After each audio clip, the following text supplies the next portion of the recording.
22 ရက်9 လ 2015 ခုလေနော်တော်တယ်လဲလာစား9 ရက်နေ့တရားစခန်းဘယ်နေ့မြောက်သွားလဲ9 ရက်မြောက်လာဘုန်းကြီးတို့တော်တယ်လာစားတရက်နေ့ကစားအဲ့တော့တရားအတိတ်တွေကိုပွားများကြဖို့အတွက်ဘုရားရှင်ဘုရားရှင်တော်မြတ်ဘုရားဟောမိန့်အပ်သောတရားတော်ပေါင်းမြောက်များစွာတဲ့ကနိဒာနဝကတန်ယုတ်သမဏပြမနာတုတ်ကိုသမဏပြမနာဝတ်ထေကလာရှိတဲ့သရမရဏတုတ်ကိုရှိခံပြီးတော့ဟောကြားနာကြားကျင့်ကြံကြမှာဖြစ်ပါတယ်သရမရဏတုတ်တံအရှိခံလို့ပဲခေါင်းစီတက်ပြီးဟောကြားနာကြားမယ်နော်တရားပိုင်ခြင်းဖြစ်တဲ့ဘုရားရှင်ကိုအာယုံပြုပြီးတော့ဗုဒ္ဓနုတ္တိပွားများကြမယ်နမောတိမရဏဒနာနမောတိဒိဋ္ဌိသုဒနာ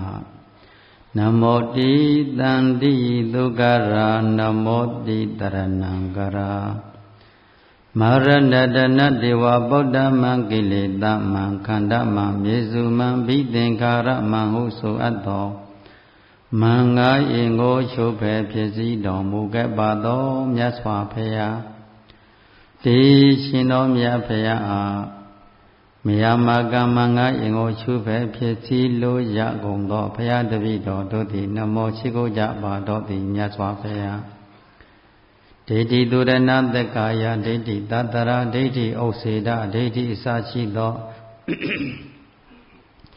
62 ပါးသောဒိဋ္ဌိကိုကျွမ်းမဲ့ပဲဆွမ်းတော်မူခဲ့ပါသောမြတ်စွာဘုရားဒီရှင်တော်မြတ်ဘုရားအားမယာမက62 ပါးသောဒိဋ္ဌိကိုပဲဆွမ်းလိုကြကုန်သောဘုရားတပည့်တော်တို့သည်နမောရှိခိုးကြပါတော်သည်မြတ်စွာဘုရားလန္တိဒုက္ခရအငြိမ့်တဲ့နိဗ္ဗာန်ကိုညွှန်ပြတော်မူခဲ့ပါသောမြတ်စွာဘုရားတန္တိဒုက္ခရ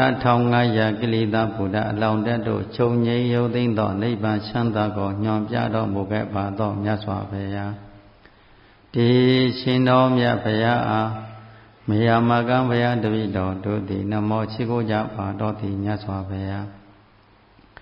တရဏံကာရကိုးကွယ်ရသမန်တရားတို့ကိုညွှန်ပြတော်မူခဲ့ပါသောမြတ်စွာဘုရားတရဏံကာရဘုရားကျဲဘုရားမှန်ကိုးကွယ်ကြတရားကျဲတရားမှန်ကိုးကွယ်ကြသံဃာကျဲသံဃာမှန်တို့ကိုကိုးကွယ်ကြရဲ့လို့ကိုးကွယ်ရသမန်တရားတို့ကိုညွှန်ပြတော်မူခဲ့ပါသောမြတ်စွာဘုရားဒီရှင်တော်မြတ်ဘုရားအားမယာမကကိုးကွယ်ရသမန်တရားတို့ကိုလိုလားကြကုန်သောဘုရားတပည့်တော်တို့သည်နမောဗုဒ္ဓဂုံတော်အောင်မြင်မြော်၍ယုတိမြတ်နိုးမညောကျိုး၍ရှိခိုးခြင်းသည်အထုဘဝတုစင်တဲ့မသွေဖြစ်ပါစေတည်းမြတ်စွာဘုရားဘုရား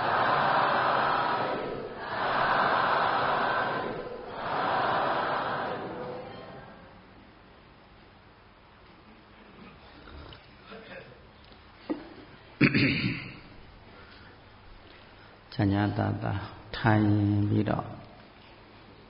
တရားပဲဟောကြားမယ်တရားပဲနားကြားမယ်လောကမှာ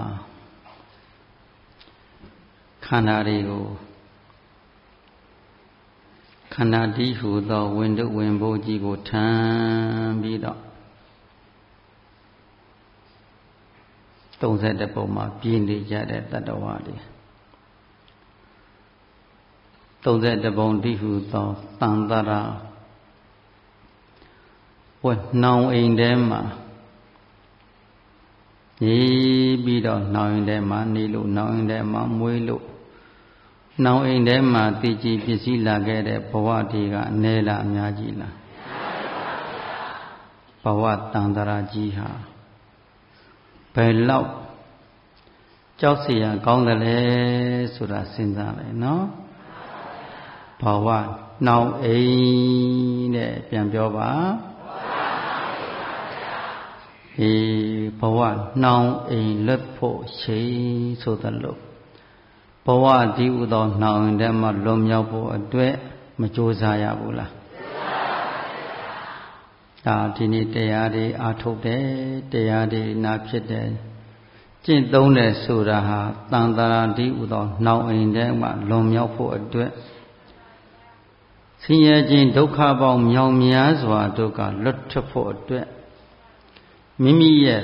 ခန္ဓာအစဉ်ကိုတတိတံပစေဉာဏ်ရှင်ပြီးတော့ကြိုးစားကြရတယ်နော်ဘာဖြစ်လို့လဲဒီတရားဒီဘာလို့ပင်ပင်ပန်းပန်းရှာကြတယ်လဲဒီတရားတွေကိုဘာလို့အကုန်ကြခံပြီးတော့တရားလိုကျင့်လို့ဒီတရားတွေကျင့်ဖို့တွေဘာလို့အကုန်ကြခံပြီးတော့လာကြတယ်လဲဆိုတော့လူရင်းပြောရင်တန်တရာဒီဟုသောဝဋ္ဌမှာကျွတ်လွတ်ဖို့အတွက်ဟုတ်လားဒီတန်တရာဒီဟုသောဝဋ္ဌနောင်မှလွတ်အောင်ယုံနိုင်ဖို့အတွက်တက်တာရဖို့အတွက်ဒီတရားလေးကိုမရအရာရှားဖြစ်ကြတယ်မရအရာကျင့်ဖြစ်ကြတယ်ပေါ့ဟုတ်လားမရမကကျင့်သုံးကြတယ်မဖြစ်မနေအားထုတ်ကြရတယ်အဲ့ဒီတော့မိမိရဲ့တဏ္ဍာမှာဒီအတိတ္တတွေလေးဒီအမြဲတမ်းဖြစ်ခွင့်လေးတွေရလာပြီဆိုရင်အိုးအနာအတိတွေမတက်တာဘူးလားဥပမာလေးတကူမြတ်စွာဘုရားဟောထားတာရှိတယ်ဒါဝပယန္တိတုတ်တံမှာယန္တုတဲ့ဥပမာလေးတကူပြောမယ်သမုဒ္ဒရာထဲမှာရည်ဒီပြည့်ရင်တဲ့မြစ်ထဲမှာရည်တဲ့ပြည့်တယ်မြစ်ထဲမှာရည်ဒီပြည့်ရင်မြစ်ငယ်တွေမှာလည်းမြစ်ကြီးတွေရည်ဒီပြည့်ရင်မြစ်ငယ်လေးတွေရည်ဒီပြည့်တယ်မြစ်ငယ်လေးတွေရည်ဒီပြည့်ရင်အင်းတွေချောင်းတွေမှာလည်းရည်ဒီပြည့်တယ်တဲ့ဟုတ်လားသမုဒ္ဒရာထဲမှာရည်တွေခမ်းလာရင်တဲ့မြစ်ကြီးတွေမှာလည်းရည်တွေမြစ်ကြီးတွေရေခမ်းရင်မြက်ငယ်တွေရေအင်းတွေအိုင်တွေချောင်းတွေလည်းခမ်းလာတယ်တဲ့ဥပမာလေးပြောပြလာအဝိဇ္ဇာဒီဟုသောအကုသိုလ်တွေလွန်မှုခံထားရပါများသည်ရှိတော်တဲ့အဝိဇ္ဇာအာများနေတဲ့ပုဂ္ဂိုလ်ရဲ့တဏ္ဍဝယ်သင်္ခါရဆိုတဲ့အားကလည်းများနေလိမ့်မယ်ဟုတ်လားသင်္ခါရအင်အားများရင်ဝိညာဉ်နာယုတရဏဖတ်တာဝေဒနာဆိုတဲ့အားဒီမများလာဘူးလားပရိသန္တိနေစရာဒီယုတ်နံဒီမျက်စိနာနာဖျားကိုယ်စီဖြစ်စရာဒီဖတ်တာဆိုတဲ့အာယုံတွေ့ထိစရာမျိုးစုံဒီခံစားစရာမျိုးစုံဒီမတိုးပွားနေဘူးလားအဲ့တလို့ဝေဒနာတိုးပွားလို့ရှိရင်တဏှာဥပါဒံကံဆိုတာလဲတိုးပွားနေလိမ့်မယ်ဒီတဏှာလိုခြင်းဘုံဘဝအပေါ်မှာလိုခြင်းတက်မဲ့တဲ့တဏှာရဲ့ဘုံဘဝအပေါ်မှာဆွဲလန်းနေတဲ့ဥပါဒံရဲ့ဘုံဘဝရရှိဖို့ကိုယ်နှုတ်စိတ်တို့ပင်အာထုမှုကာမဘဝဒီများပြားနေမယ်ဆိုရင်တဲ့ဇာတိနဲ့ဇရာမရဏလည်းများနေအောင်ပါပဲဟုတ်လားဘုရားရှင်ဥပမာလေးနဲ့ဆောင်းပြီးဥပမေယခန္ဓာကိုထောက်ပြတာနော်သမုဒ္ဒရာကရည်ဒီများနေရင်မျက်ကြီးတွေရောမျက်ငယ်တွေရောချောင်းတွေရောအင်းအိုင်တွေပြည့်နေတယ်လို့ပဲအဝိဇ္ဇာများနေသမျှအဝိဇ္ဇာပစ္စယသင်္ခါရအဝိဇ္ဇာပစ္စယဝိညာဉ်အဝိဇ္ဇာပစ္စယနာမရူပအဝိဇ္ဇာပစ္စယသလယရဏအဝိဇ္ဇာပစ္စယဖတ်တာအဝိဇ္ဇာပစ္စယဝေဒနာအဝိဇ္ဇာပစ္စယတဏှာ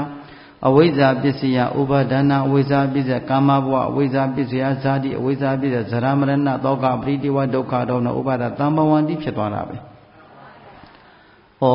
အဝိဇ္ဇာမြန်နေတဲ့မြတ်ကာလပတ်လုံးကြံရှိတဲ့တစ်ဆက်တစ်ပါးသောအင်္ဂါတစ်ဆက်တစ်ပါးတရားလည်းအမြဲတမ်းတိုးပွားပြီးမနေဘူးလားရည်ဒီများလို့သမုဒ္ဒရာထဲမှာရည်များတယ်လို့ပေါ့သမုဒ္ဒရာထဲမှာရည်ဒီခန်းလာလို့ရှိရင်မြစ်ကြီးဒီမြစ်ငယ်ဒီအင်းဒီချောင်းဒီမှာခန်းသွားပြီးတော့မသွားဘူးလားအဲ့ဒါလိုပဲတဲ့ဒီခန္ဓာကိုယ်ထဲမှာအဝိဇ္ဇာနဲလာရင်သင်္ခါရကလည်းနဲလာတယ်ဟုတ်လားအဝိဇ္ဇာနဲလာရင်သင်္ခါရနဲရင်ဝိညာဉ်နဲရင်ဒီပရိသန္တိနေစီယာဒီနဲလာတာပေါ့ပရိသန္တိနေစီယာနဲရင်ယုံနံဒီနဲလာတယ်ယုံနာဒီနဲရင်မျက်စိနာနာလျှာကိုယ်စိတ်ဆွဲသလာယရဏဒီနဲလာတယ်ဟုတ်လားသလာနာနဲလာလို့ရှိမျက်စိတွေနားအတွေ့နှာခေါင်းအတွေ့ခြားအတွေ့ကိုယ်အတွေ့စိတ်အတွေ့ဆိုတဲ့ဖတ်တာဒီနဲလာတယ်ဟုတ်လားဖတ်တာဒီဆုပ်လာလို့ရှိမျက်စိပေါ်မှာအဆင်းပေါ်မှာခံစားတတ်တဲ့ဝေဒနာတွေမနဲလာဘူးလားမျက်စိတွေခံစားမှုနဲလာတဲ့နားအတွေ့ကိုခံစားမှုနဲလာတဲ့နှာခေါင်းအတွေ့ခြားအတွေ့ကိုယ်အတွေ့စိတ်အတွေ့တွေခံစားမှုနဲလာတဲ့ဟုတ်တယ်လားအဲ့ဒါလို့ဝေဒနာနဲရင်တဏှာကိုတဏှာဆုပ်လာတာပေါ့တဏှာဆုပ်လာလို့ရှိရင်ဥပဒံလည်းနဲဥပဒံနဲ့ကံဒီလည်းနဲကမ္မဘဝတွေနဲရင်ပရိသန္တိနေစရာတွေနဲသွားတာပေါ့ပရိသန္တိနေစရာနဲ့ဥချင်းနာချင်းလည်းသိချင်းလည်းမရှိတော့ဘူးနဲသွားပြီဟုတ်လားဥပမာလေးနဲ့ဘုရားရှင်မိန့်တော်ပြန်ဒီဝပ္ပယန္တိတုတ်မှာဒီတိုင်းပြထမ်းထားလေတော့ဘုရားရှင်ရဲ့အဆုံးအမလေးတရားဒီနေ့တရားဟောတရားနာနေကြတဲ့ဘုန်းကြီးတို့ခန္ဓာတရားဓမ္မတွေခန္ဓာကိုယ်ထဲမှာဖြစ်စဉ်ကိုပြထားတာကိုဘုရားကဘာဖြစ်စဉ်ကိုပြထားတာခန္ဓာကိုယ်ထဲမှာဖြစ်နေတာဒီဟုတ်လားခန္ဓာကိုယ်ထဲမှာပြည့်နေတာဒီဒါပဲထောက်ပြတာပါပဲဘုရားရှင်ဆုံးမတရားတော်မြတ်ကမရှိတာထောက်ပြသလားအရှိကိုထောက်ပြသလားဘုရားရှင်45ဝါကာလပတ်လုံးဟောတော်မူခဲ့တဲ့တရားတော်တွေဟာအရှိတရားတွေထောက်ပြလာကြည့်အဲ့ဒီခန္ဓာကိုယ်ထဲမှာရှိနေတဲ့အရှိကိုအရှိအတိုင်းသာကြောင်းကြလိစိုက်ပြီးတော့ကြည်ပံများလာတော့မှခန္ဓာဟာမကောင်းပါလားကြည်ခန္ဓာကိုယ်တစ်ကိုယ်လုံးမှာသပင်ဆံချောင်းကရှည်သက်လက်သက်ကိုတစ်ကိုယ်လုံးကိုညံနဲ့ခြုံကြည့်လိုက်စမ်းကောင်းတဲ့နေရာကလေးရှိလားအပြင်ဘောကအယီထူအယီပါးလေးဖုံးထားလို့သာဟုတ်လားအယီထူအယီပါးလေးအပြင်ဘောရေးကဖုံးထားလို့ကြည့်လို့ရှိလို့အဆင်ပြေနေသေးတာပါတကယ်လို့ညံနဲ့သာခွာချထားလိုက်ခွာချထားလိုက်အင်ကြီးတွေနှစ်ထပ်သုံးထပ်ဝတ်ထားတဲ့အင်ကြီးကိုအပေါ်ကအနှွေးတယ်ကြီးကိုခွာချလိုက်ဟုတ်လားအရင်ပုံစံဟုတ်သေးရဲ့လားနောက်ကြံရှိတာလေးခွာလိုက်တဲ့ခါကျကြည့်လို့ရှုလို့မကောင်းတော့ဘူးအပြင်ကအင်ကြီးလေးဒီပစိုးထမိန်လေးတွေကအပေါ်ကရန်ထားလို့ကြည့်လို့ရှုလို့အိန္ဒြေရနေတာဟုတ်လားအဲ့ဒါလိုပဲခန္ဓာကိုယ်အရေးထူအရေးပါအကုန်လုံးခွာတစ်ခုချင်း32ပါးသောပေါထားတာ32ပုံကြည့်လိုက်စမ်းပါဦးခန္ဓာကိုယ်ကြီးရာ80ရာခင်စရာတွေ့တာစရာမျက်နှိုးစရာရှိလားဒါမျက်လုံးနဲ့ကြည့်တဲ့အလုပ်ဉာဏ်မျက်စိနဲ့ကြည့်မှတွေ့တာပတ္တာဒမျက်စိမန္တစက္ခုနဲ့ကြည့်ရင်တော့ယောက်ျားမိန်းမချောချောလှလှတင်းတင်းတဲတဲလို့မြင်မှာပေါ့ဟုတ်လားခန္ဓာကိုယ်တာယာစရာကောင်းတဲ့ခန္ဓာကိုယ်ချောတဲ့ခန္ဓာကိုယ်ကြီးပဲဝမ်းသာစရာကောင်းတဲ့မျက်နှာစရာကောင်းတဲ့ခန္ဓာကိုယ်ကြီးပဲလို့အထင်မကြီးဘူးလားထင်ကြီးတယ်နော်တကယ့်ကိုဒီဉာဏ်လေးနဲ့ကြည့်လိုက်တော့မှခန္ဓာကိုယ်ထဲမှာထင်ကြီးစရာရှိလားဟာကိုထင်တယ်လို့ဘာမှမဟုတ်ဘူးခန္ဓာတစ်ကိုယ်လုံးမှာအပုပ်သိုးတွေတူလောင်ထားတဲ့ကိုယ်တောင်ကြီးနဲ့တူတဲ့ခန္ဓာလို့ဘုရားမဟောဘူးလားဘာနဲ့တူတဲ့ခန္ဓာကိုယ်တောင်ကြီးအပုပ်တွေအသိုးတွေထည့်ထားတဲ့ကိုယ်တောင်ကြီးဟုတ်လားကျဲအပုပ်တွေငါအပုပ်တွေဟုတ်လား အမျိုးစုံအပုတ်တွေခွေပုတ်တွေအမဲသားအပုတ်တွေကိုဝက်သားပုတ်တွေကိုထက်ထားတဲ့ကိုတောင်ကြီးတစ်ခုကိုပိတ်ထားပြီးတော်တော်ကြာဖွင့်ကြည့်လိုက်တော့ဘယ်လိုဖြစ်နေမလဲအပုတ်တွေဟောင်းဟောင်းနန်းထောင်းထောင်းထွက်နေတာပေါ့ဒီခန္ဓာကိုယ်ထဲမှာလည်းပဲအပြင်ကအရေးပေါ်ကြီးအရေးပြားလေးကဖုံးထားလို့သာမဟုတ်ရင်တော့ဘာဖြစ်နေလိမ့်မယ်ပုတ်စော်နံပြီးတော့ကြည်ပါလားတစ်ခါတည်းကြလို့ရှိရင်မစင်ကြီးကျင်းငယ်သွားတော့မှတစ်ခါတည်းနားလိုက်တာကိုယ်အနာကိုယ်နာပဲဟင်းနဲ့ပဲလောရသေးတယ်နှာခေါင်းရှိခါသေးတယ်ဟုတ်လားနေသူတို့ဘာကလာပုတ်ပြတာလားခန္ဓာကပုတ်နေတာလား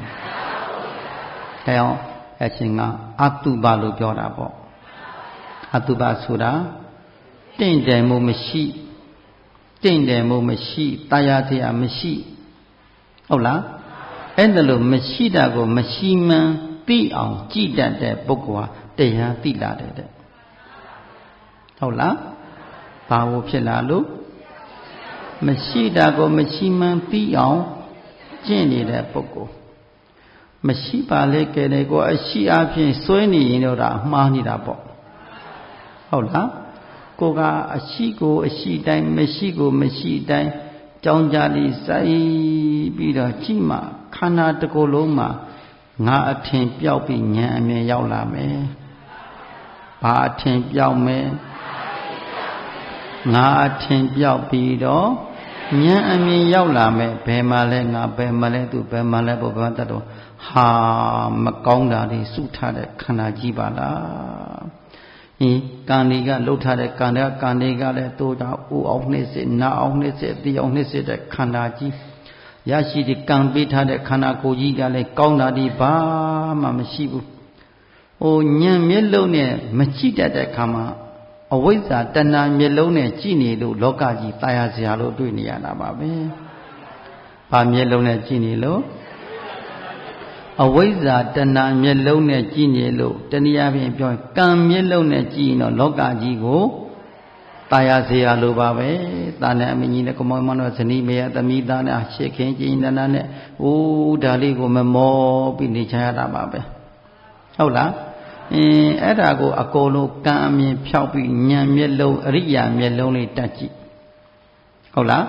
အရိယာမျက်လုံးလေးသာသနာတွင်မျက်လုံးကိုတက်ကြည့်ကိုတစ်ကိုယ်လုံးမှာကဲခဏပြောခဲ့ပြီးအကုန်လုံးအပိုင်းပိုင်းထွာထွာလေးဒီလူတယောက်လှည့်ရှာထားပဲအကုန်လုံးပိုင်းထားကြည့်လိုက်စမ်းပါဦးနော်အရေးတူရေးပါလိခွာရှာထားလိုက်တဲ့ဘလောက်ရှောတယ်ဆိုတဲ့အမျိုးသားလေးတယောက်အမျိုးသမီးတယောက်ကိုအကုန်အရေးတူရေးပါလိခွာရှာထားလိုက်ဘယ်လိုဖြစ်နေမလဲညီရဲပြီးတော့သွေးတံရဲကြီးနဲ့ကြည့်လို့ကောင်းပါဦးမလားစပင်လေးဒီကပြင်ထားလို့ဟုတ်လားမျက်နှာကပုံစံလေးပြောင်းလဲထားလို့အင်ကြီးအဝတ်စားလေးအကုန်ဖြုတ်ပြီးအကုန်လုံးအရေးထူရေးပါတဲ့အသားတွေတပုံထားတဲ့စမ်းပါဦးကြည့်လို့ကြည့်အနားတောင်မကတ်ရှင်ဘူး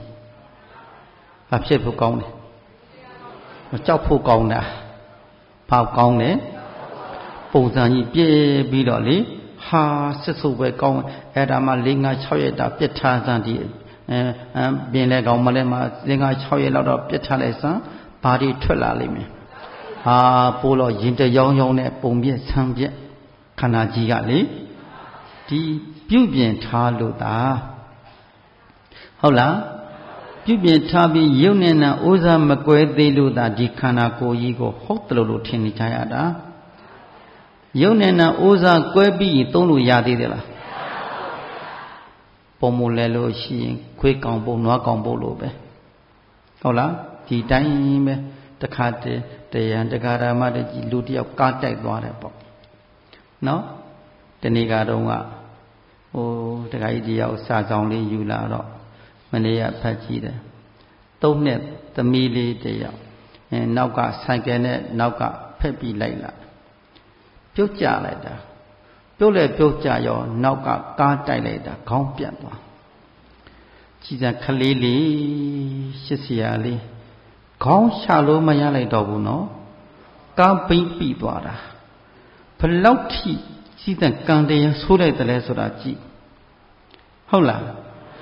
သူ့ရဲ့ဘဝအတိတ်ကအကုသိုလ်ကံလေအဲ့ဒီအချိန်မှာတီးကိုတီးပေးရမယ်သူကလူတော့ဖြစ်ပါရဲ့ လူဘဝရဲ့အတိလေးတောင်သိဖို့မရလိုက်သေးဘူးကံနဲ့အကျိုးပေးလည်းမသိနိုင်သေးဘူးဟုတ်လားလူဖြစ်ုံသာဖြစ်ပြီးလူအတိတွေမပေါ်သေးဘူးကိုယ်တို့လည်းမသိအကုသိုလ်လည်းမသိဘာတစ်ခုမှလုံမသွားရတဲ့ဘဝကြည်စံဒါကုသိုလ်နဲ့လာသလားအကုသိုလ်နဲ့လာသလားပါဏာတိပံတက်တောတဟုတ်လားဟောသူတစ်ပါးတက်တဲ့ဘဝတဏ္ဍာမှာသူတစ်ပါးကလို့တပ်ဖြတ်လာတဲ့တွေ့တာကြောင့်ကိုယ်လည်းပဲဘာဖြစ်ရလဲကိုမတတ်တောင်မှပဲအဲ့ဒီလိုခံရတာပဲ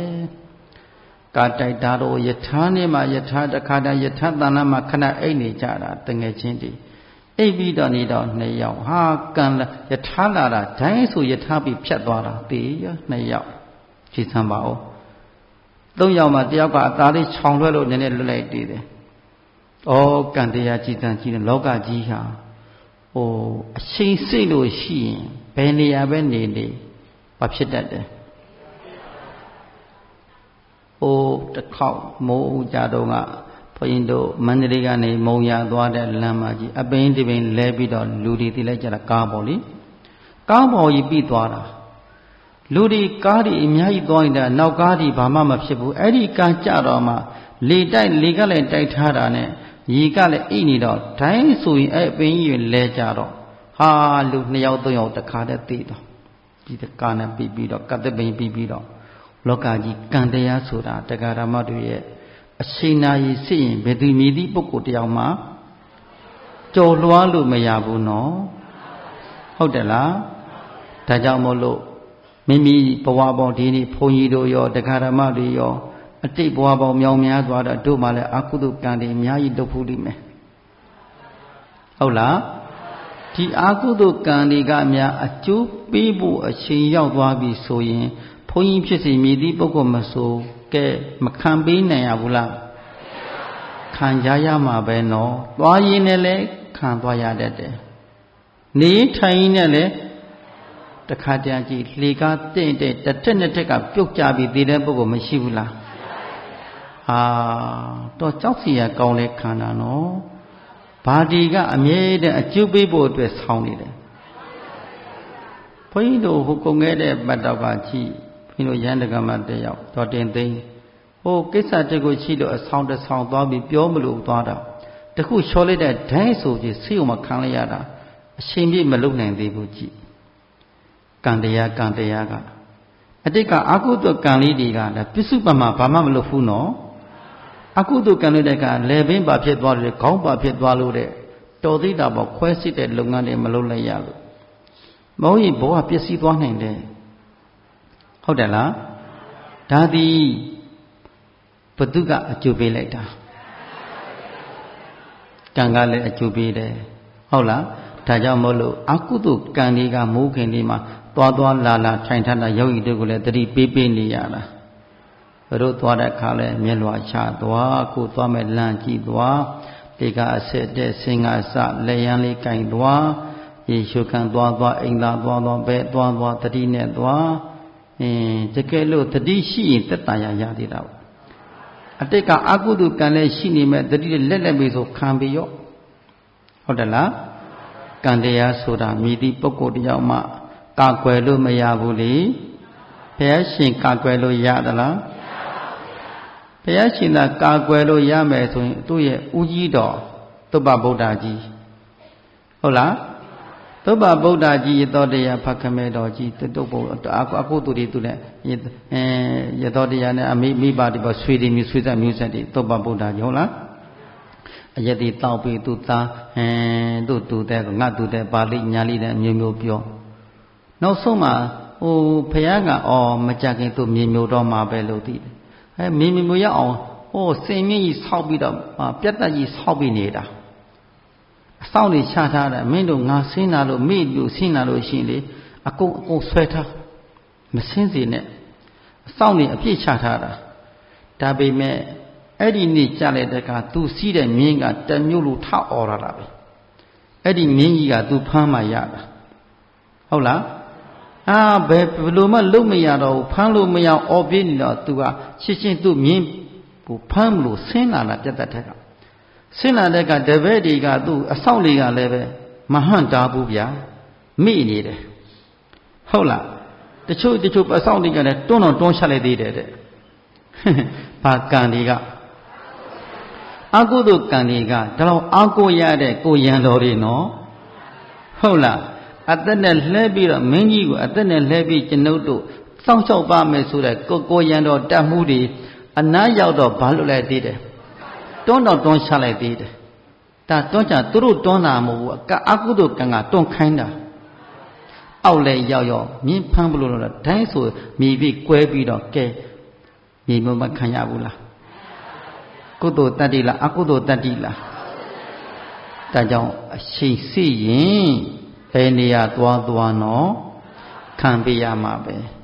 အဲ့ဒါလို့အကုသိုလ်ကံကအချိန်မစိသေးတဲ့ခါမှာဘုန်းကြီးတို့တရားဓမ္မတွေကဘာဒီများလောက်ထားရမယ်အရေးကြီးတာအပေတကားပိတ်တဲ့အသီးပေါ့ဗျာဟုတ်လားဒီပိဿာနန္တရိယကံတွေကလည်းလွန်လီပြီးအတိတ်ဘဝတွေကရှိရင်ရှိမှာပေါ့ဟုတ်တယ်လားဒါပေမဲ့အဲ့ဒီကံတွေကမမီသေးဘူးဆိုရင်ကုသိုလ်ကအရှင်ရှိသေးတယ်အရှင်မောက္ကလမထေရမြတ်ကြီးဟာနှုတ်စဉ်တော့ကအဖေမိတတ်ခဲ့တယ်မို့လားကုသိုလ်ပါရမီတတ္တိကတော့အရဟတမဉ္ဇဉ်ဘုံညာကိုတည်းရသွားတယ်နော်ဒါပေမဲ့နောက်ဆုံးပရိနိဗ္ဗာန်စံတော့မှအရှင်တောင်မှကဲအကုသိုလ်ကအကျိုးမပေးသွားဘူးလားယဟန္တာကြီးတောင်မှဒီကံကမချောင်လွှဲနိုင်ဘူးနော်ဂရုကံကြီးဗျာသို့တော့ဘာကအရင်ဥထားလို့ညာဥထားလို့အင်္ဂုလိမာလာကြီးတတ်ထားလိုက်တာလူထောင်နဲ့တောင်းနဲ့တတ်ထားတာတည်ထားတာတကယ်တော့အကုသိုလ်ကံတာအရင်ဥသွားမယ်ဆိုရင်အဝိဇ္ဇိငရဲမှာဂျုကတ်နေမှာပေါ့အကုသိုလ်ကံနေများတယ်လေဒါမဲ့ဘု து ဆုံးမလေးကဘုရားရှင်ဆုံးမတဲ့တရားအတိတကနေရာလေးယူလိုက်တော့အပေတကားတစ်ခါတည်းပိတ်ပြီးတော့သောတာပန်သဂရကအနာဂယဟန္တာအထိတဲ့ဖြစ်သွားရောအဟောတိကံတဲ့ခုဖြစ်အပေလေးဖို့ရောက်မဲ့ကံတွေဘာဖြစ်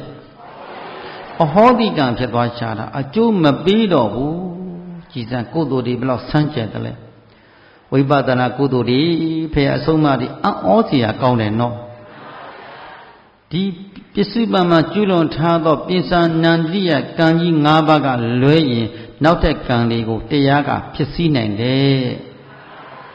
ရှင်းရလား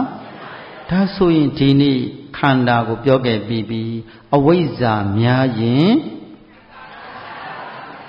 လူရင်ပြောခန္ဓာတွေများတယ်ပေါ့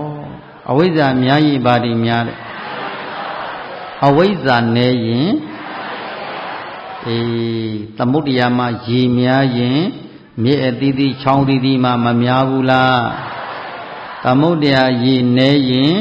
မြစ်ကြီးငါးသွဲမြစ်ငယ်ဒီအားလုံးမနေသွားဘူးလားဥပမာကလေးကိုဆောင်ပြီးတော့ဥပမေယခန္ဓာကိုဉာဏ်စိုက်ပေါ့အကုသိုလ်များရင်ခန္ဓာတွေညာအောင်မယ်အကုသိုလ်တွေနည်းရင်ဘုရင်တို့တဏ္ဍတကာရမတ္တိတဏ္ဍမှာအကုသိုလ်တွေရှိမရှိအကုသိုလ်တွေတို့သီလသမာဓိပညာကျင့်စဉ်ကိုကျင့်နေတာဘာနည်းဖို့အတွက်မကျိုးမပေါက်မပြောက်မကြားသောသီလရဲ့ထိုင်ထိုင်ထထသွားလာလိတည်ငြိမ်သောတတိပဋ္ဌာန်ကျင့်စဉ်ရဲ့ကိုယ်မူရာတိုင်းမှာတတိလိကနှုတ်အမူအရာတိုင်းမှာတတိလိကစိတ်အမူအရာတိုင်းမှာတတိလိကဟုတ်လားအမူအရာတိုင်းမှာတတိယထမ်းသောအာယုံကလေးတို့ဖြင့်ကြောင်းကြလေးဆိုင်ပြီးတော့ကြည်နေတော့အာကုသိုလ်တွေမပါလာဘူးလားခန္ဓာကြည့်လိုက်ပြန်တော့မြဲတာမှမရှိပဲချမ်းသာတာမရှိပဲဘာတခုမှကိုယ်ပဲကွက်တာမရှိတဲ့ခန္ဓာကိုယ်ကြီးဆင်ခြင်ကြည့်ရင်လည်းမသိတာဘူးလား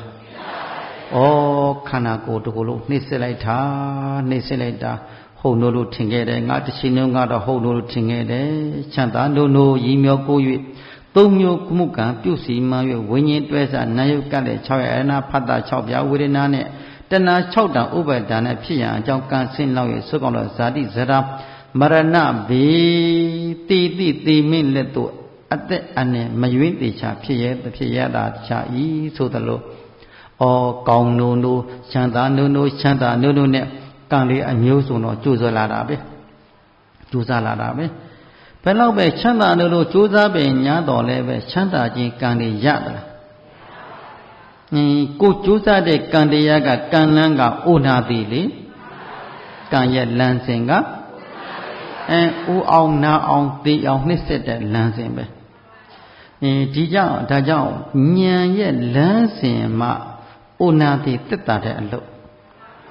ဒီနေ့ဘုရင်တို့အားထုတ်နေတဲ့သီလသမာဓိပညာအဋ္ဌသီလအဋ္ဌစိတ်ဓာတ်အဋ္ဌပညာဆိုတဲ့ကုသိုလ်လေးတွေကြပြန်တော့ဒါဟာမိမိအတွက်ဉာဏ်လန်းစဉ်နော်ဉာဏ်အလုတ်ကလေးနဲ့တီးခံပြီးမကြိုးစားရဘူးလားတီးခံပြီးကြိုးစားရမယ်ဘာကြောင့်တီးခံတယ်လဲတီးခံသိလို့တီးခံတာ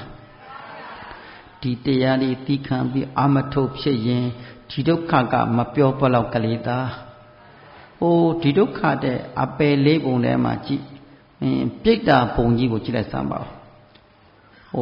လောက်စားပြိတ္တာဒီဟုတ်တယ်လားဒီထွေးပြိတ္တာကြီးဒီတကူလုံးမှာတီကောင်းကြီးကြိုက်စားခံပြီးပြေးနေရတာလေငှက်စားပြိတ္တာဒီငှက်ကောင်းကြီးဒီကဟိုအသားဒီလိုက်ဆွဲစားမျက်လုံးဒီဖောက်စားတခါတည်းပြေးပြန်တော့လက်ပံပင်တက်ပြေးလက်ပံတော့ငရဲတွေရှိတာကိုလက်ပံပင်တက်ပြေးလက်ပံပင်မှာအစုတီကအရှင်လက်ဖောက်ထိုးလိုက်တာကံလန်အဲ့ဒါမှခွေးကောင်းကြီးလိုက်ဆွဲဆန်းပြန်ငှက်ကောင်းလိုက်ဆွဲပြုတ်ကြပြန်ပြီးမတည်ဘူးနော်တရေလဲမို့နှစ်ရေလဲမို့တလားလဲမို့နှစ်လားလဲမို့နဲ့ပေါင်မြောင်များသွားရေတွက်လို့မရလောက်အောင်ထိအာဟုသောကံလေးကိုမခံစားရဘူးလားဒါကဆင်းရဲတဲ့ဒုက္ခရိပုံသားရဲ့ဘဝငရဲဘဝပြိတ္တာဘဝအတုရကဲဘဝဟုတ်လားအဲ့ဒါလို့ငရဲတိရစ္ဆာန်ပြိတ္တာအတုရကဲဆိုတဲ့ဘုံဘဝဒုက္ခရိပုံသားများနဲ့ဒီဒုက္ခနဲ့ရှင်တွဲရင်အခုဒုက္ခကမပြောပလောက်ကလေးပါတက်တောင်းတက်တာပဲရှိသေးတယ်ဟုတ်လားဟိုမှာကတချို့ပုဂ္ဂိုလ်တွေကလှန်တခြင်းထိုးပြီးတော့လက်တီဖောက်ခြေထောက်တွေဖောက်ရင်ဘတ်ကိုဖောက်ပြီးတော့တူးကြီးနဲ့ရိုက်ခံရတဲ့ပြိတ္တာဒီငရဲသားဒီတန်ဖိုးကြီးလောင်းပြီးတော့ဝမ်းပတ်ကြီးပေါက်ထွဲပြီးတကိုယ်လုံးပြာတိမိလောင်ပြီးတော့ခြေထောက်ကစမိလောင်ဥကောင်းသာမိလောင်တရက်လည်းမဟုတ်နှစ်ရက်လည်းမဟုတ်မသိမချင်းဒီလိုပဲအမိပါဖြစ်ဖို့ပြီးနေကြရတဲ့ဘဝဒီနေလာများကြီးလားအကုသိုလ်ကံရဲ့တတ္တိတွေနော်ဘုန်းကြီးတို့တရားဓမ္မတဏ္ဍာမှာလည်းဒီကံတွေမရှိဘူးလားရှိလားအဲ့ဒီအကုသိုလ်အပယ်လေးပုံရောက်စေနိုင်တဲ့အကုသိုလ်ကံတွေဆုပ်ယုပ်ဖို့အတွက်အကုသိုလ်တီးခံပြီးအထုတ်နေတာဟုတ်တယ်လားဒီတရားကလည်းသာသနာတော်ထဲမှာဒီတရားဒီဟောနိုင်တဲ့ပြောနိုင်တဲ့ပုဂ္ဂိုလ်တွေရှိမှဒီတရားဒီနားထောင်ပြီးကျင့်နိုင်တာသာသနာရှိနေသေးလို့သာသနာကွယ်သွားပြီဆိုရင်ဒီကျင့်လို့ရပါဦးမလားဆုပ်လာတယ်လေသာသနာတော်ကြီးကဆုပ်လာတယ်လူတွေလည်းဆုပ်လာတယ်တရားတရားတွေဆုပ်လာကြတယ်ဟိုတုန်းကများဆိုရင်ဘုရားရှင်များတစ်ချိန်တစ်ခါဟောလိုက်တာနဲ့တစ်သက်လုံးမှတ်ပြီးတော့အထုတ်ကြတာပဲဘယ်လိုထိုင်ကြကွယ်တို့ဘယ်လိုထားကြကွယ်တို့ဘယ်လိုရှည်လန်းကြကွယ်တို့မျက်စိကိုဘယ်လိုထားကြတစ်ချိန်တစ်ခါဟောပြီးလိုက်တာနဲ့တစ်သက်လုံးနားထောင်သွားကြတာပဲအခုကြတော့လူတွေကတစ်ချိန်တစ်ခါဟောလို့လေနာရမဝါဘူးအချိန်ပန်များသောဟောတော်မှာနားထဲမှာစပီကဝတဟောတစ်ချိန်လဲမောနှစ်ချိန်ဟောတော်မှာပဲခဏလေးဟောရင်နောက်တစ်ခေါက်နောက်တစ်ချိန်ဆိုပျောက်သွားပြန်ပြီဟုတ်လားမနေ့ဟောနေ့လည်းပျောက်နေ့လည်းဟောညနေပျောက်ညနေဟောရင်နောက်တနေ့ပျောက်ပြောရတာလဲဟောတဲ့ပုဂ္ဂိုလ်လဲလေချောင်းကလှဲပြောင်းထအောင်ဒီဟောနော်ဟောတာလည်းအများကြီးပဲပြောတာလည်းအများကြီးပဲ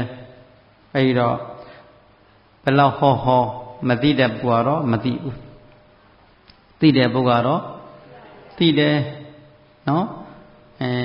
မတွေ့တဲ့ပုဂ္ဂိုလ်ကတော့ဘယ်လောက်ဟောမတွေ့နိုင်ဘူးအကုသိုလ်များရင်မတွေ့နိုင်ဘူးပေါ့သရတိပညာတွေရှိတဲ့ပုဂ္ဂိုလ်ကြပြန်တော့ပြောလိုက်တဲ့စကားလုံးကိုနားထောင်ဖြစ်တယ်နားထောင်ဖြစ်တယ်ညာနားထောင်ပြီးကောင်းကောင်းလေးနားထောင်ပြီးကောင်းကောင်းလေးအားထုတ်ဖြစ်တယ်ဒါကမိမိရဲ့တရားပညာပေါ်မှာမူတည်တာပေါ့နော်မြည်သည့်ပုဂ္ဂိုလ်မဆိုတရားပညာတွေအားကောင်းရင်အားကောင်းသလောက်ကအကျိုးပေးတန်သွားလိမ့်မယ်ကိုမကြိုးစားရင်ကိုမရဘူးကိုလို့မှကိုရမှာသူတစ်ပါးကပေးတာမဟုတ်ဘူးဆရာသမားဆိုတာအကြံပေးယုံတာရှိတာဟ ဟုတ်လားအကြံပေးတဲ့ပုဂ္ဂိုလ်လမ်းဖြောင်းပေးတာလမ်းတဲ့ပေးတာဒါပဲရှိတယ်လေအဲ့တော့ဘုရားရှင်ကဘာပြောလဲဆိုတော့ဒီသုတ္တမယန္တုတဲ့လောကကြီးမှာအိုခြင်းစရာနဲ့သိခြင်းမရဏဆိုတာရှိတယ်ဟုတ်လားအကျင့်ပုဂ္ဂိုလ်ဒီအိုရခြင်းရဲ့အကြောင်းကိုလည်းမသိသိရခြင်းလည်းအကြောင်းကိုလည်းမသိအိုခြင်းတရားရဲ့ဘာကြောင့်အိုရတယ်လဲဆိုတာလည်းနားမလဲဘာကြောင့်သိရတယ်လဲဆိုတာလည်းနားမလဲအိုခြင်းသိခြင်းတရားတဲ့ချုပ်ငင်းခြင်းကိုလည်းနားမလဲအိုခြင်းသိခြင်းတရားတဲ့ချုပ်ငင်းကြောင်းတရားကိုလည်းမသိဘူးထိုပုဂ္ဂိုလ်ကိုသမဏတေကသမဏဟူ၍ခေါ်ဆိုခြင်းကမပြုရဗြဟ္မဏဖြစ်ပင်ညာတော့လဲဗြဟ္မဏဆိုတဲ့အတိုင်းဝိုင်းမှာမဝင်ရတဲ့စကလုံးလေးကိုဘုရားရှင်ဆုံးမတဲ့စကလုံးလေးကိုအကဲလိခတ်ပြီးတော့ကြည့်ဒါသမဏဗြဟ္မဏဝတ်ထဲမှာလာရှိတဲ့ဇရမရဏသုတ်တံကိုဘုရားရှင်ဟောထားပေးတယ်ဒီအိုခြင်းတရားကိုလည်းမသိဘူးတဲ့အိုခြင်းတရားဖြစ်ကြောင်းကိုလည်းမသိဘူးတဲ့အိုခြင်းတရားတဲ့ချုပ်ငင်းခြင်းကိုလည်းမသိဘူးအိုခြင်းတရားချုပ်ငင်းကြောင်းကိုလည်းနားမလဲဘူးသိခြင်းကိုလည်းမသိ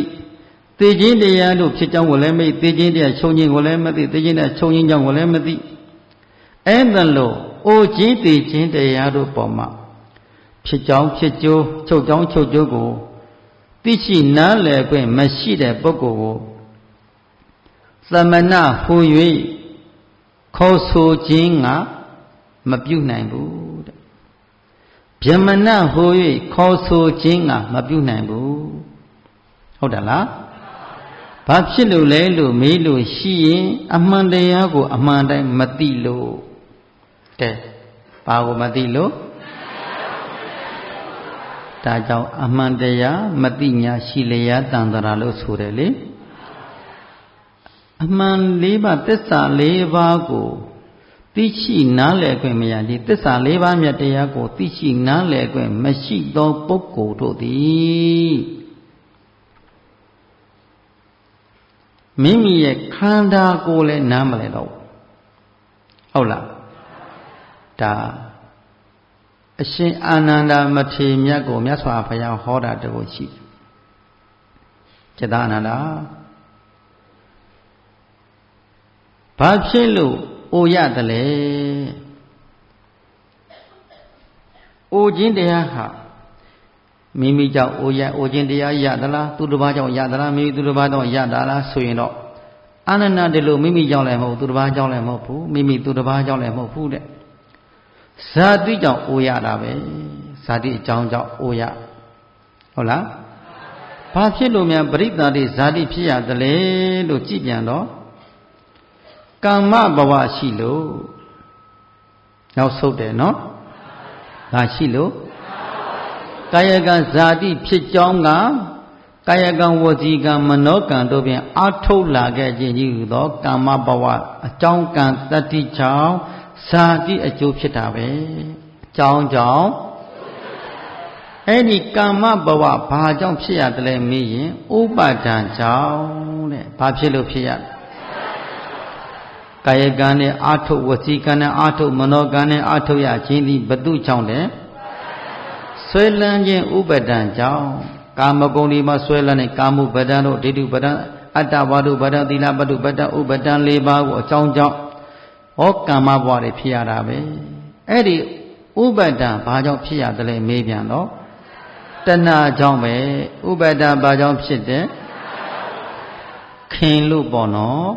တဏှာဆိုတာခင်တယ်မိမိကိုယ်တည်းခင်တယ်သူတစ်ပါးကိုလည်းခင်တယ်မိမိသူတစ်ပါးကိုခင်တတ်တဲ့တဏှာမင်တတ်တဲ့တဏှာဟုတ်လားခုံမင်တတ်တဲ့တဏှာဘုံဘဝပေါ်မှာပုံအောင်လို့တဲ့တဏှာဟုတ်တယ်လားအဲ့ဒီတဏှာကြီးဟူသောအကြောင်းကြောင့်တဲ့ဘာဖြစ်ရတယ်ဥပါဒံအကျိုးဖြစ်တာပါဩ ဥပဒံကြောင်းပါဖြစ်တယ်ဥပဒံကြောင့်ကာမဘဝဖြစ်တယ်ဆိုတာကိုဟုတ်လားဒါဆိုရင်တဏှာကဘာကြောင့်ဖြစ်ရတယ်မေးပြန်တော့ဝေဒနာကြောင့်ဖြစ်တယ်တဏှာဘာကြောင့်ဖြစ်တယ်ခံစားတယ်ပေါ့နော်ခံစားလိုက်တယ်ခံစားတယ်ကောင်းတာကိုခံစားတယ်မကောင်းတာခံစားတယ်ကောင်းတာမကောင်းတာခံစားတယ်ပေါ့နော်ဝမ်းသာပြီးခံစားတယ်ဝမ်းလည်းပြီးခံစားတယ်အဲ့ဒီခံစားတတ်တဲ့သဘောကဘာလို့ခေါ်လဲဝေဒနာကြောင့်ဘာဖြစ်တယ်ဩတဏှာကအကျိုးဝေဒနာကအကြောင်းဟုတ်လားအဲ့ဒီဝေဒနာအကြောင်းကဘယ်သူပါဝေဒနာဘာကြောင့်ဖြစ်တယ်ဖတ်တာဘာကြောင့်ဖြစ်တယ်သလာယရဏသလာနာဘာကြောင့်ဖြစ်တယ်နာယုတ်ကြောင့်ဖြစ်တယ်နာယုတ်ဘာကြောင့်ဖြစ်တယ်ဝိညာဉ်ကြောင့်ဖြစ်တယ်ပေါ့အစပြန်ကြည့်လိုက်ပေါ့နော်နောက်ဆုံးသွားလိုက်ပေါ့နော်ဩဝေဒနာရဲ့ဖတ်တာရဲ့သလာနာရဲ့နာယုတ်ရဲ့ဝိညာဉ်ရဲ့ဒီ၅ပါးသည်ဘာကြောင့်ဖြစ်ရတယ်လို့မေးပြန်တော့သင်္ခါရကြောင့်ဖြစ်တာပြုလို့ဖြစ်တာပေါ့ဟုတ်လားသင်္ခါရကာယကံနဲ့ကာယသင်္ခါရဝစီသင်္ခါရမနောသင်္ခါရတွေပြုလို့သင်္ခါရပြအဲ့ဒီသင်္ခါရအကြောင်းကြောင့်ဝိညာဉ်စသောတရားဖြစ်တာပေါ့ဒါလို့သင်္ခါရကတော့အလိုမိုးပေါ်ကကြတာအကြောင်းကြောင့်ရတာသင်္ခါရအကြောင်းကဘယ်သူပါလိအဝိဇ္ဇာပြုလို့တတ်တာသိလို့ပြုလို့တလားမသိမှုကြောင့်ပြုလို့တလားအဝိဇ္ဇာကြောင့်သင်္ခါရဖြစ်တယ်အဝိဇ္ဇာကအကျိုးဖြစ်သွားပြီသင်္ခါရကအကြောင်းဖြစ်သွားပြီအကြောင်းကြောင့်အကျိုးဖြစ်တယ်အဲ့ဒါလို့ရှစ်သားအာနန္ဒာတဲ့ဒီအဝိဇ္ဇာကဘာကြောင့်ဖြစ်တယ်လဲမေးတော့အာသဝေါကြောင့်ဖြစ်တယ်အဝိဇ္ဇာဘာကြောင့်ဖြစ်တယ်အာသဝနံသမုပ္ပါဒအဝိဇ္ဇာသပဝတ္တိတို့ဘုရားရှင်ဟောတော်မူတဲ့အတိုင်းဒီအာသဝေါတရားကြောင့်ဘာဖြစ်ရတာကာမသဝတိဘဝသဝတိကြောင့်ပေါ့နော်အာသဝနံအာသဝေါတရားကြောင့်အဝိဇ္ဇာဖြစ်တယ်ဆိုတော့ဒီအာသဝေါတရားကြောင့်ဘာကြောင့်ဖြစ်တယ်အမှန်တရားမသိလို့ပေါ့ဟုတ်တယ်လားဒါဆိုရင်မသိခြင်းဒီဥသောအကြောင်းကြောင့်အမှန်တရားကိုအမှန်တည်းမသိခြင်းကြောင့်ခန္ဓာဒီပွားစည်းနေတယ်ပေါ့ခန္ဓာဒီဘာဖြစ်နေတယ်အမှန်တရားကိုအမှန်တိုင်းသိပြီဆိုရင်ခန္ဓာဒီဘာဖြစ်တယ်နဲသွားတာခန္ဓာဒီဘာဖြစ်တယ်ခဏပြောခဲ့ပြီးဝပယံဒီသုတ်တော်ဟောတဲ့အတိုင်းသမုဒ္ဒရာရေဒီများတာများသလောက်မြေကြီးတို့ရေတွေများတယ်သမုဒ္ဒရာကြီးနဲသွားရင်အဲ့ဒါလိုပဲအဝိဇ္ဇာများရင်ခန္ဓာတွေများပြီးတော့ဩနာတိအများကြီးထပ်တော်တာပေါ့အဝိဇ္ဇာတွေပါလာပြီဆိုရင်ခန္ဓာတွေနဲပြီးတော့အိုနဲ့အနာနဲ့အသေးတွေမနဲသွားဘူးလားဘဝဟာညာမျက်လုံးနဲ့တက်ကြည့်ရင်အတိနဲ့အရှိနဲ့အတိနဲ့ကြိုက်ကြည့်ရင်သက်သာရရတယ်နော်ဒီအတိညာမျက်လုံးလေးတို့ဖြင့်ဝိရိယတိပိသဒ္ဓဝရိယတတိသမารိပညာဆိုတဲ့အားလေးယူပြီးတော့ခန္ဓာကိုယ်မကြည့်ရင်ဘာဖြစ်နေမှမသိဘူးခန္ဓာကြီးကဟုတ်လားဘာတွေဖောက်ပြန်နေမှလဲဘလို့ဖြစ်နေမှဘာပြည့်နေမှလည်းမသိကြောင်းညာလေးစိုက်ပါများမှာခန္ဓာကြီးဟာဆူလိုက်တာမမြင်လာဘူးလားကိုဆိုးတာကိုမြင်လာတယ်နော်ကြည်တတ်လို့မြင်တာကြည်တတ်လို့မကြည်တတ်ရင်တော့မမြင်ဘူးပေါ့ကြည်တတ်တဲ့ပုဂ္ဂိုလ်မကြည်တတ်ရင်ဒီနေ့ဘုန်းကြီးတို့သူတော်ကောင်းများတို့ကဘာလုပ်နေကြလဲကြည်တတ်ဖို့အတွက်ကြိုးစားနေတယ်ပေါ့ဟုတ်လားဘာဖြစ်ဖို့ကြိုးစားနေကြလဲဘုရားရှင်ဤအဆုံးအမကကြည်နီးတင်တာပေါ့နော်ရုပ်ကိုကြည်ပုံကြည်နေတဲ့နာမ်ကိုကြည်ပုံကြည်နေတဲ့ယုတ်နံတို့ရဲ့ပေါ်မှာတတိပဋ္ဌာန်လေးကိုဉာဏ်ကပ်ပြီးကြောင်းကြလေးစိုက်ပြီးထိုင်ပြီးတော့ကြည်တဲ့ခါမှာအရှိနဲ့သိနဲ့ကိုက်နေအောင်ရပ်ပြီးတော့ကြည်တဲ့ခါလည်းအရှိနဲ့သိနဲ့ကိုက်နေအောင်သွားတဲ့ခါလည်းအရှိနဲ့သိကိုက်အောင်ထိုင်ထသွားလာအမူအရာတိုင်းမှာ တတိလိကပ်ပြီးတော့ဉာဏ်လေးနဲ့ကြောင်းကြတဲ့ကြည်ကြည်နေခြင်းကြောင့်ဩဒုက္ခသစ္စာမှာမေဃသစ္စာတို့ဘာသစ္စာမှာဘာသစ္စာတို့ဒုက္ခသစ္စာမှာမေဃသစ္စာတို့မေဃဒုက္ခသစ္စာမေဃသစ္စာတို့မေဃသစ္စာမှာနိရောဓသစ္စာတို့ဟာဉာဏ်လေးတွေကယဉ်ကျေးပြီးတော့ပေါ်မလာဘူးလားဒါဉာဏ်မျက်လုံးနဲ့ကြည်ဖန်များလာလို့သိလာတာကံမျက်လုံးနဲ့ကြည်နေရောကတော့မမြင်ဘူးတဏှာမျက်လုံးအဝိဇ္ဇာမျက်လုံးနဲ့ကြည်နေရောကတော့မမြင်ဘူးဟုတ်တယ်လားဒါဆိုရင်အဝိဇ္ဇာမျက်လုံးတဏှာမျက်လုံးတွေဘေးဖယ်ပြီးတော့ဝိဇ္ဇာမျက်လုံးအရိယာမျက်လုံးလေးနဲ့တက်ပြီးတော့ခန္ဓာတစ်ခုလုံးဉာဏ်နဲ့ခြုံပြီးကြည့်မှဩငါတို့ဘာကြောင့်များအိုနေရပါလိမ့်မလဲ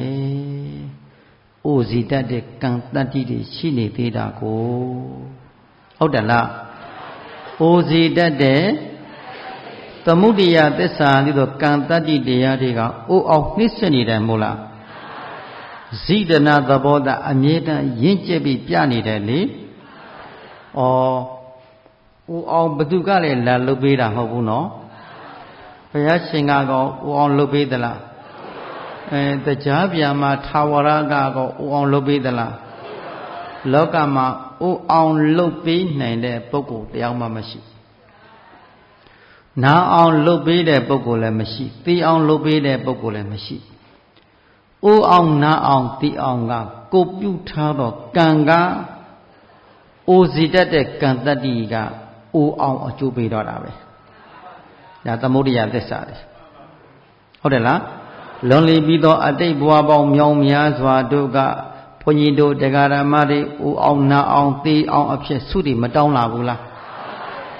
တပည့်တော်တို့ဤကဲ့သို့လူတန်းရသောကုသိုလ်ကောင်းမှုတို့ကြောင့်လူချမ်းသာဖြစ်ရပါလို့တောင်းမတောင်းလူချမ်းသာလို့တောင်းတယ်နော်လူပါလူချမ်းသာရောက်ရပါလို့ဤဆိုပြီးတောင်းလာခဲ့တယ်ကဲကိုရည်ရွယ်ချက်ကတော့လူချမ်းသာဆိုပြီးတောင်းလာလိုက်တယ်ကာယကံနဲ့ဝစီကံမနောကံကာယသင်္ခါရဝစီသင်္ခါရစိတ်တနဲ့မနောသင်္ခါရပေါ့နော်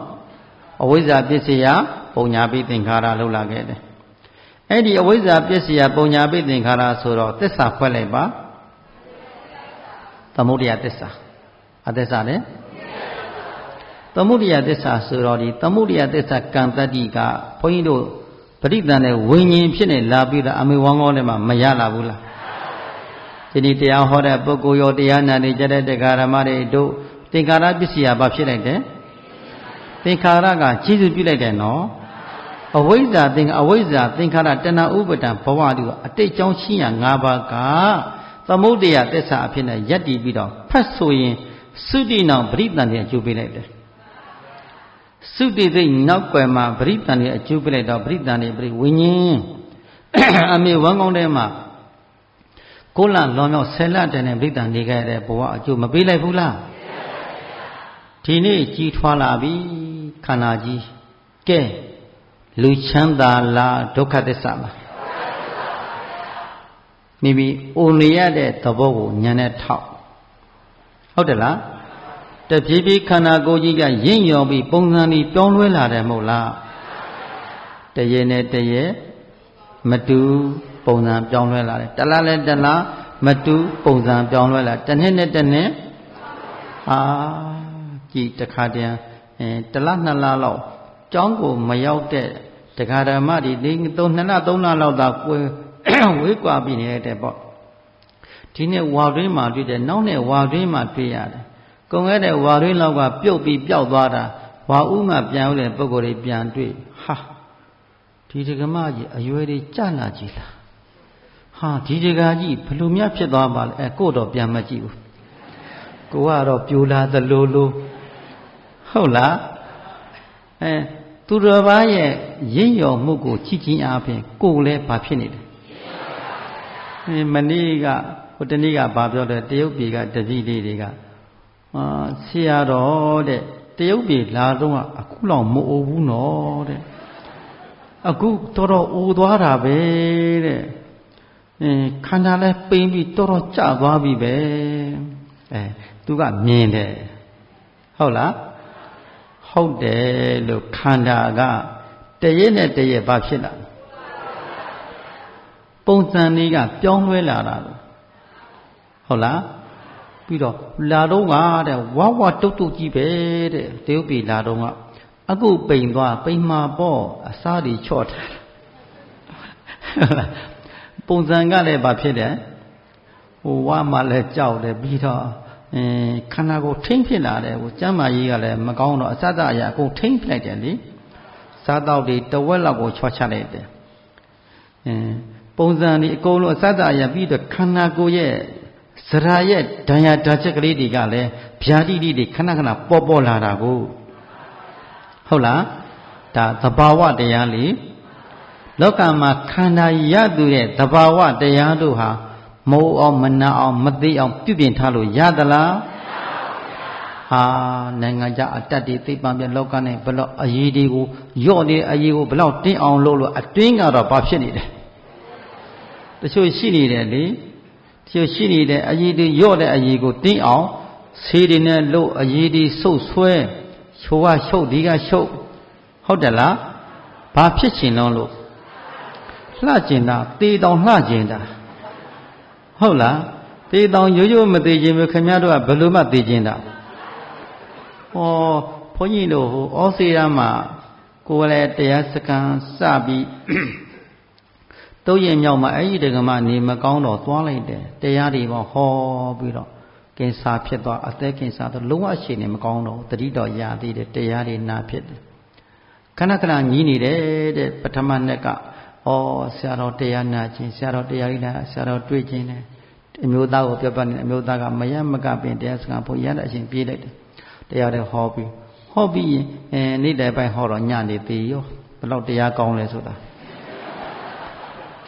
သေမဲ့ရှင်မှာသွားဟောတာကိုနာမည်ရသွားတာ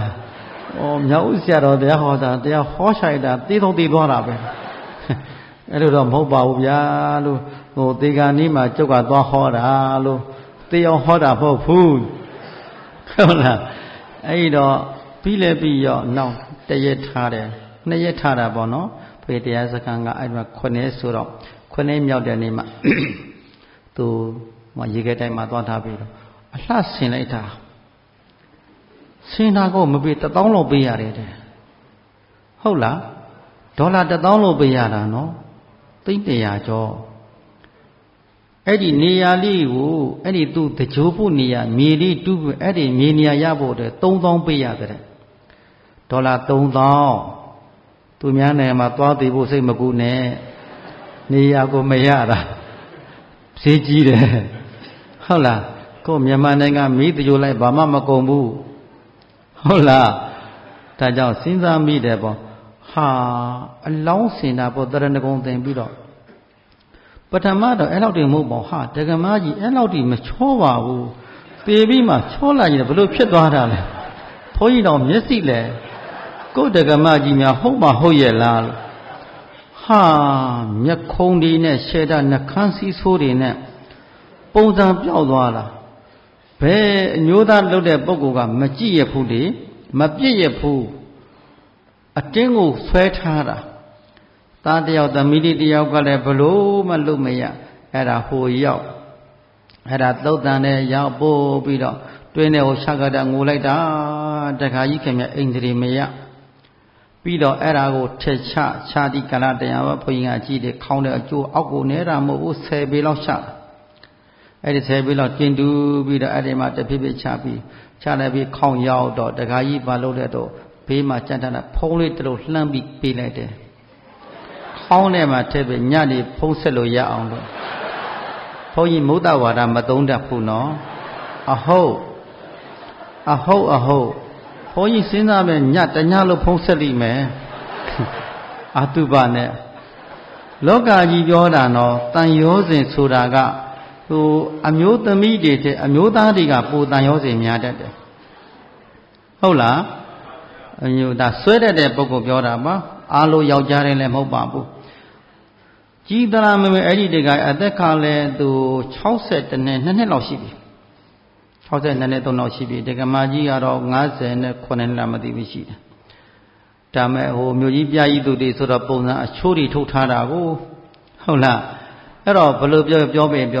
ဘုန်းကြီးတို့တရားဓမ္မစဉ်းစားမိတယ်ပေါ့တော့ဘုန်းကြီးပြန်ကားနေမှာအဲ့တရားကြီးမျက်စိနဲ့မျက်နှာပြည့်ပြီးကြောင်းလာတရားကြီးဘယ်လိုတော့ရှင်ဗျာဒကမကြီးဘယ်ဘဝရောက်သွားလဲဗျာတရားကြီးကုသိုလ်ရှိတော့ကုသိုလ်နေရာရောက်မှာပေါ့တရားကြီးအဆက်အသွယ်ရလားဘုန်းကြီးကလည်းပြောလိုက်ပြန်ရှင်ဗျာဒီဖုံးဆက်လို့ဖုံးမကင်ဘူးဗျာအဲ့လောက်ထိမရည်နဲ့လေငါတော့ဒုက္ခသစ္စာအကုန်လုံးပြောဖုံးမကင်ဘူးဗျာတဲ့ဒါတပြည့်နေတဲ့ဖြစ်တဲ့အနောက်ဘယ်ချီကုံသွားမှလုံလုံးဝဆက်လို့မရတော့ဘူး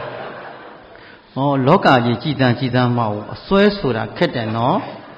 ပြောစရာလားကြောက်စရာလားအဲ့ဒါဗမာပြည်ဗမာပုဂ္ဂိုလ်မြန်မာလူမျိုးနော်ကြည်တန်းလောကကြီးဘုန်းကြီးစိတ်ထဲမှာချစ်ဆောင်ကြည့်လိုက်တဲ့ဥပဒံ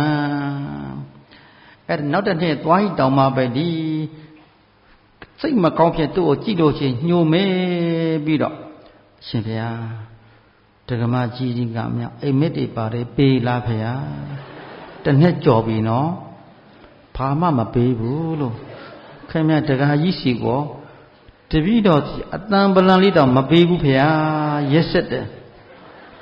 ဒကာကြီးကလောကမှာဒီလိုပဲပေါ့ဒကမကြီးနတ်ပြည်ရောက်သွားမယ်ဆိုရင်လေနတ်ပြည်မှာနတ်သားအသက်ကြီးနဲ့ပျော်နေပြီဟိုမှာခင်ဗျတတိကိုမရတော့ဘူး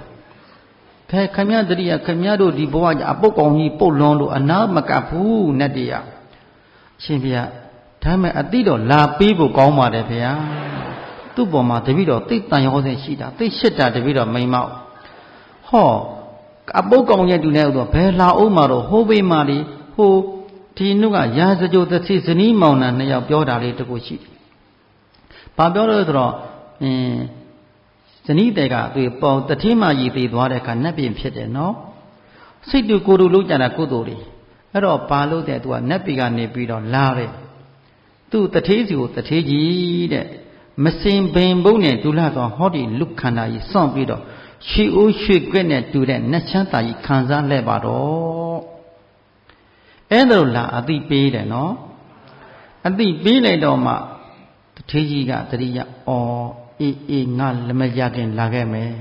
တည်တော့သွားတာပေါ့နော်သူကုသိုလ်စိတ်တူကိုယ်တူကုသိုလ်ရှိခဲ့တာကိုနှစ်ယောက်စလုံးတယောက်နဲ့တယောက်သိမကြဘူးတပတ်ပဲရှားတယ်တဲ့တည်တော့နတ်ပြည်မှာပဲအတူပြန်ဆုံကြတယ်ပေါ့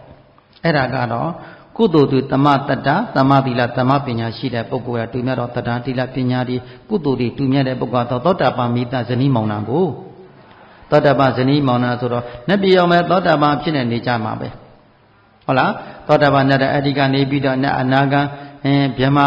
အနာဂံယဟန္တာကြီးဒီသူဓမ္မဇေယမှာတရားတွေလာဟောတဲ့ကမ္မတခြင်းတရားတွေနာပြီးတော့ဒီဘမဲ့နောက်ဘဝခုနဘဝအတွင်းလေးမှာသောတာပန်သဂရကအနာဂံယဟန္တာတွေဖြစ်သွားမယ်ခုနဘဝမြောက်တဲ့နေ့မှာယဟန္တာဖြစ်သွားမယ်ပေါ့ဟုတ်လားမကောင်းသွားဘူးလားအရိယာဖြစ်ရင်တခါတည်းမှတော့ပျော်ပတ်ပတ်နေတော့အရိယာမဖြစ်ပဲနဲ့တယ်လီဖုန်းလှမ်းမပေးနဲ့အိုးရှားလားအဲ့ဒီအစွဲကကောင်းတဲ့အစွဲလားမကောင်းတဲ့အစွဲလားဟိုဒကမတည်သွားတာကတရားဒီနာပြီးကုသိုလ်စိတ်နဲ့တည်သွားတာဒကာကကုသိုလ်ကနေတယ်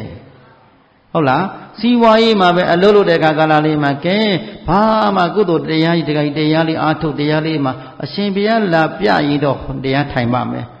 လို့ပြန်ပြီဘုန်းကြီးကပဲသူ့စောင့်ပေးနေရမယ်လို့ဟုတ်လားအရှင်ဘုရားလာရင်တော့ကြွပေးမယ်ဘုရားလင်ခွင်းမှာနှုတ်ဆက်သေးတာကရှင်ဘုရားဒီတစ်ခေါက်လာရင်တပည့်တော်တရားအားထုတ်ပါမယ်ရှင်ဘုရားမလာတော့ဒီဘထံဖြစ်မှာမဟုတ်ပါဘူးဘုန်းကြီးလာတာမလာတာမဖြစ်ဘူးကိစ္စမဲ့ဆရာတော်တွေကြွတဲ့အခါတရားတွေအားထုတ်ပေါ့လမ်းမှာခဲ့ပြီညာတော့လဲဘုန်းကြီးနဲ့လည်းအခု3နှစ်လောက်ရှိပြီမသွားဖြစ်တာနော်အဲ့ဒီနဲ့အောက်ဆရာကမရောက်ဖြစ်တာအဲ့တော့နေရာတိုင်းမှာပေါ့တရားဓမ္မတို့ရဲ့အစွဲဆိုတာပျော်စရာလားကြောက်စရာလားဥပဒနာပစ္စယဘဝအဲ့ဒီအစွဲနဲ့တည်ရင်ကောင်းတဲ့နေရာလားမကောင်းတဲ့နေရာလားကြောက်စရာသိကောင်းတယ်နော်ဒါကြောင့်ဘုရားရှင်ကအဲ့ဒီအိုခြင်းတရားနဲ့တည်ခြင်းတရားကိုပ ပိုင်နဲ့သိပါလေတဲ့။အိုရမဲ့ပြီမရောက်သည်ကြိုတင်ပြင်ဆင်ပါဆင်ခြင်ပါဟုတ်လား။နာရပဲပြီမရောက်သည်ကြိုတင်ပြင်ဆင်ပါ။အိုခြင်းတရားတေခြင်းတရားတို့ဟာဘုန်းကြီးတို့ခန္ဓာကိုယ်ထဲမှာရောက်နေတယ်နော်။အချိန်နာကြီးမစိသေးလို့ဟုတ်တယ်လား။အိုခြင်းနာခြင်းချုပ်ငင်းတဲ့တရားကတော့မက္ကသစ္စာတရားနဲ့ဒီနေ့ပွားနေတယ်နော်။ပွားများနေတာဝိပဿနာတရားတွေအားထုတ်နေတာဒီဘာချုပ်ကြောင်းတရားတွေအိုခြင်းချုပ်ကြောင်းတေခြင်းချုပ်ကြောင်းတရားတွေဟုတ်တယ်လားအိုခြင်းတေခြင်းတရားတွေချုပ်ငင်းကြောင်းတရားကမက္ကသစ္စာမဟုတ်လားမက္ကဘာဝနာတွေအားထုတ်လို့အိုခြင်းတရားနာခြင်းတေတရားတွေအဆုံးကိုမစိတ်ဖို့စိတ်သာကတ်သွားပြီဆိုရင်ကဲនិရောဓသစ္စာပေါ်သွားတာပေါ့ဟုတ်တယ်လားဒါကြောင့်မြတ်စွာဘုရားရှင်ကจิตသားจิตသမီးတို့တဲ့အိုခြင်းတရားကိုလည်းသိပါစေအိုကြောင်းတရားကိုလည်းသိပါစေအိုခြင်းတရားတွေချုပ်ငင်းခြင်းကိုလည်းသိပါစေချုပ်ငင်းကြောင်းကိုလည်းသိပါစေသိခြင်းတရားကိုလည်းသိပါစေသိခြင်းတရားတို့ရဲ့သိကြောင်းတရားကိုလည်းသိပါစေသိခြင်းတရားနဲ့ချုပ်ငင်းခြင်းနဲ့ချုပ်ငင်းကြောင်းသိပါစေသိရင်တမဏဟူ၍၎င်းဗျမဏဟူ၍၎င်းငါဖယားမိန့်တော်မူ၏ဟုတ်တယ်လားမကောင်းမှုကိုအပပြုသားသောတမဏပုဂ္ဂိုလ်တို့သည်အမြဲတမ်းကုသိုလ်နဲ့မွေ့လျော်တယ်မဟုတ်လား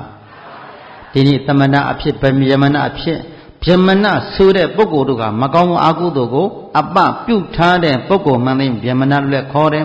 တမဏလို့လည်းခေါ်တယ်အဲ့ဒီခေါ်ဆိုနေတဲ့အတိုင်းဝဲနဲ့မပေါ်ပေါ်အောင်ဒုက္ခတော်ကောင်းများအာမထုတ်ရဘူးလားဒါကြောင့်မို့လို့ဒီယုတ်ဒီနဲ့ဒီခန္ဓာ၅ပါးပေါ်မှာဉာဏ်၅ပါးတို့သုံးသပ်ပြီးတော့ဒုက္ခသစ္စာမြောင်ကြိုးစားနိုင်ကြပါစေအပယ်လေးပုံရောက်စေတဲ့တော့သမုဒိယသစ္စာပဲတို့မက္ကသစ္စာပွားများကနိရောဓသစ္စာဆိုတဲ့မေစကံဖို့စကားကိုကောင်းစွာမသွေတက်လန်းနိုင်ကြပါစေကုန်သတည်း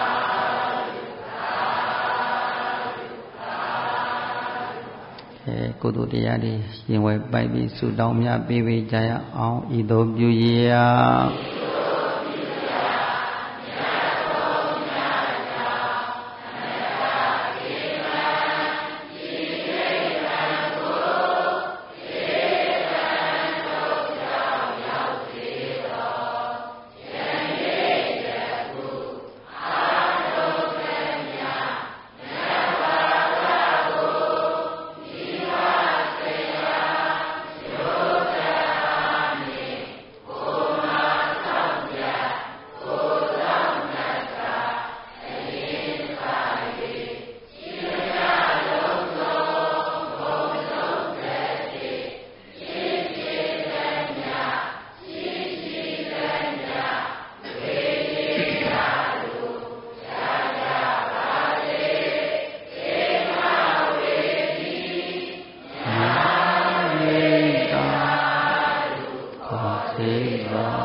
ခြင်းစိတ်ချမ်းသာခြင်းကိုခံစားတဲ့မြတ်ဘုံနိဗ္ဗာန်ကိုလင်းမြန်စွာမျက်မှောက်ပြုလွယ်နိုင်ကြပါစေ။ကောင်းချမ်းသာလိုက်တို့လည်းကြပါ